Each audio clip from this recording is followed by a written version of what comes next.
North India के लोग दूध से चाय, पनीर, लस्सी सब कुछ एंजॉय करते हैं, लेकिन साउथ और ईस्ट इंडिया में जैसे ही कोई आदमी दूध पी लेता है तो सीन होता है कुछ ऐसा। पेट में तूफान, वॉशरूम की रेस और मुंह पे गिल्ट। उसकी हालत बहुत ज़्यादा खराब हो जाती है। ये सिर्फ इंडिया ही नहीं, पूरी दुनिया की मिस्ट्री है। क्या आपको पता है दुनिया के आधे से ज़्यादा लोग को तो दूध पचता ही नहीं है, और दूसरे आधे दूध को एक डिवाइन नेक्टर मानते हैं, जैसे कि ये भगवान की भेजी शक्ति है, इससे बहुत ज़्यादा शक्ति आती है। आधे लोग ये मानते हैं। आज हम जानेंगे एक ऐसा सच जो आपके दूध पे से भरोसे को हिला के रख देगा। दूध में होता है गाइस एक नेचुरल शुगर, ठीक है, उसे कहते हैं गाइस लैक्टोस, और इसे डाइजेस्ट करने के लिए चाहिए होता है एक एंजाइम, इसे कहते हैं लैक्टस। प्रॉब्लम यह है कि दुनिया के आधे से ज़्यादा लोगों के बॉडी में ये एंजाइम बचपन के बाद बनना बंद हो जाता है, मतलब कि उसकी कोई ज़रूरत नहीं रह जाती।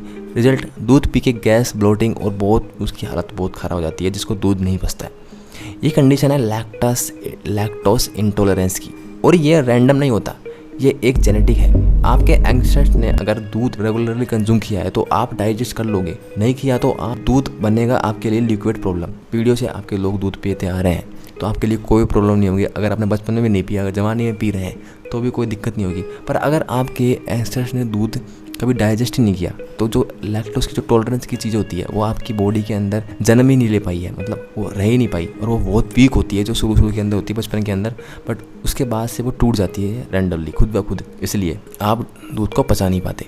गाइस स्टार्ट करते हैं अपने इंडिया से कि भाई इंडिया में क्या सीन है। इंडिया में ये जेनेटिक पैटर्न और भी इंटरेस्टिंग है, जैसे नॉर्थ और waste India, Punjab, Gujarat, Haryana, Rajasthan, UP, Maharashtra के कुछ पार्ट, ये सब पेस्ट्रोल रीजन थे, साथ ही साथ एमपी भी। गाइस यहाँ दूध दही लस्सी, पनीर सब डेली लाइफ का पार्ट था। गाय और भैंस से संबंध तो भगवान के लेवल के होते थे, तो यहाँ के लोग दूध इजीली पचा लेते थे, क्योंकि यहाँ के एंसेस्टर थे इनके, और जो पहले के लोग थे, ये दूध दही लस्सी तो काम था इनका। यहाँ पे कुश्ती चलती थी, हरियाणा में आप देखते होंगे, तो यहाँ पर दूध दही की नीड थी बहुत। इनके पास पशु थे, यहाँ पे गोपालन बहुत ज़्यादा होता था, पशुपालन बहुत ज़्यादा होता था, क्योंकि एक तो गंगा का एरिया था, तो यहाँ पे खेती होती थी। खेती से जब कुछ बहुत सारे पेड़ पौधे सब उगते थे, तो यहाँ पे खेती के लिए पशु चाहिए होते थे, और साथ साथ गाय की ज़रूरत भी थी। तो इस तरीके से यहाँ पे दूध का चलन चला। तो और क्या था फिर, इस तरीके से यहाँ पे जो गाय माता थी, उसे गाय थी हमारी, क्योंकि एक पवित्र पशु के रूप में उसे भगवान का दर्जा दे दिया गया। क्योंकि भैंस के दूध में फैट ज़्यादा होता है, पर जो गाय का दूध था वो बहुत ही अच्छा होता था बॉडी के लिए, बहुत ही पवित्र होता था, और इससे बहुत सारी दिक्कतें ख़त्म हो जाती थी। इसलिए जो गाय थी उसे माता का दर्जा दिया, और धीरे धीरे यहाँ पे इसलिए नॉर्थ और वेस्ट इंडिया में, यहाँ पे जो महाराष्ट्र के ऊपर वाला रीजन है, महाराष्ट्र आधा, यहाँ पे आप देखोगे बहुत सारे कानून बने हुए हैं कि यहाँ पे कोई गाय को हाथ नहीं लगा सकता। गाय हमारी माता है तो कोई इसे मारेगा नहीं, कोई बीफ का इंपोर्ट एक्सपोर्ट नहीं करेगा। सरकारी लेवल पे होता होगा, बट ऐसे लोगों के बीच में था कि ऐसा नहीं हो सकता। तो इसलिए बहुत सारे आप देखते होंगे कि लड़ाई झगड़ा होता है कि गाय के चक्कर में इसको मार दिया, उसको मार दिया। तो ये इसका लेवल है कि जो एनिमल ने हमें दूध दिया तो उसको हम कैसे कर सकते हैं। ये सब साउथ इंडिया में भी है कि वहाँ पर भी लोग नहीं खाते हैं बीफ, गाय का मांस, ये सब, और ना ही ईस्ट इंडिया में। पर क्या है, वहाँ पर एक कम है, क्योंकि वहाँ पर जो रिलीजन है उसके अंदर रिलीजन के तौर पे तो बंधे हुए लोग हैं, बट जो कल्चर है वो इतना इंपॉर्टेंस नहीं देता है इस चीज़ को कि हमारी माता है कि नहीं आता। पर वहाँ पे खाते तो हैं, वो भी खाते हैं पर कम खाते हैं। पर वहीं नॉर्थ इंडिया में बहुत कम लोग खाते होंगे, एक दुक्का। तो वैसे ये होता है कि इसलिए गाय को माता का दर्जा दिया गया है नॉर्थ इंडिया में बहुत ज़्यादा। लेकिन अब हम साउथ इंडिया की बात करें, साउथ और ईस्ट इंडिया में, जैसे तमिलनाडु, केरला, उड़ीसा, बंगाल, कर्नाटका, आंध्र प्रदेश, ये सब बड़े बड़े स्टेट हैं, और असम। यहाँ fish, rice, lentils, coconut based food ज़्यादा कॉमन था, क्योंकि एक तो ये कोस्टल इलाकों में पड़ते थे, मतलब समुद्री रेखा मिलती थी, यहाँ से समुद्री लाइन होती थी, तो ये फिश आराम से कर लेते थे। तो इन्हें पालन करने की ज़्यादा ज़रूरत पड़ी नहीं। दूध का भी प्राइमरी नहीं था यहाँ पर, इसलिए यहाँ के लोगों की बॉडी भी लैक्टोज टॉलरेंस डेवलप नहीं कर पाई, मतलब कि ये भी फिर दूध को पचा नहीं पाए, क्योंकि बहुत सालों तक अगर आपको वो चीज़ नहीं मिलती है तो वो शरीर के लिए नहीं होती है, तो शरीर उस चीज़ को एनालाइज नहीं कर पाता जल्दी से। तो रिजल्ट हुआ कि साउथ और ईस्ट इंडिया में 60 से 70% लोग लैक्टोज इंटॉलरेंस बन गए।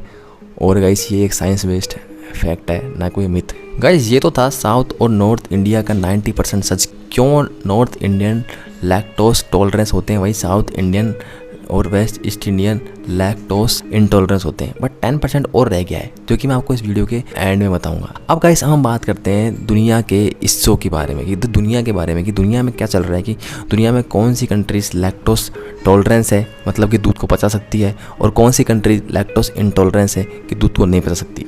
दुनिया को अगर दूध के नज़रिए से देखें तो क्लियरली दो हिस्से दिखते हैं, मिल्क डाइजेस्टर्स और मिल्क रिजेक्टर्स।